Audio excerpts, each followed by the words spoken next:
Depuis un certain temps, nous remarquons que des citoyens sont victimes d'arrestations et de détentions extrajudiciaires, c'est-à-dire qu'ils sont interpellés et détenus sans aucune forme légale. Et le plus souvent, ces citoyens sont interpellés par des agents encagoulés sans convocation préalable qui ne sont munis d'aucun mandat de justice. Et lorsqu'ils sont interpellés, ils sont gardés au secret, sans possibilité pour eux d'accéder à leurs conseils, donc à leurs avocats et à leurs parents. Et le pire de tout ça, il y en a qui sont bénéficiaires des décisions de justice, qui ont ordonné leur libération, mais nonobstant tout, ils continuent à être gardés au secret, sans possibilité pour eux de rencontrer leur avocat. Et aujourd'hui, nul n'est à l'abri de tout ça.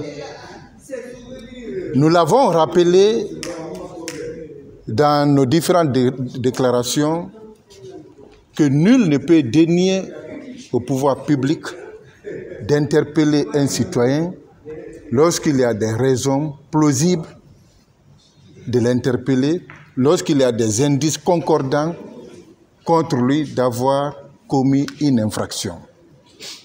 Mais toute interpellation, toute détention doit être encadrée par les formes prescrites par la loi, notamment par le Code de procédure pénale.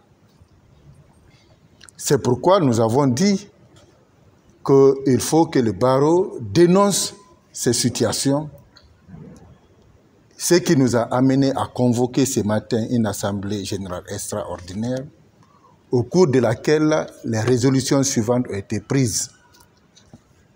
Premièrement, à compter de ces jours, nous observons un boycott total de toutes les audiences et sur toute l'étendue du territoire national, jusqu'au 31 juillet à 23h59.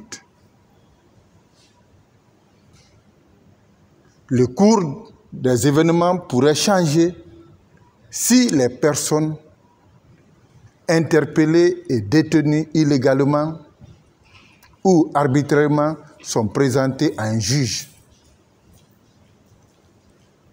Deuxièmement, le barreau, sur le fondement de l'article 27 de la loi 014 portant l'organisation de la profession d'avocat, qui lui donne la possibilité de se constituer partie civile en cas de violation grave des droits de l'homme, portera plainte contre X pour séquestration, enlèvement, torture, mauvais traitement dégradant, qui d'ailleurs constituent des crimes contre l'humanité. Donc ce sont là principalement les résolutions prises par le barreau. À côté, le barreau a acté qu'il faille organiser cette année la rentrée solennelle à l'image des autres barreaux du monde.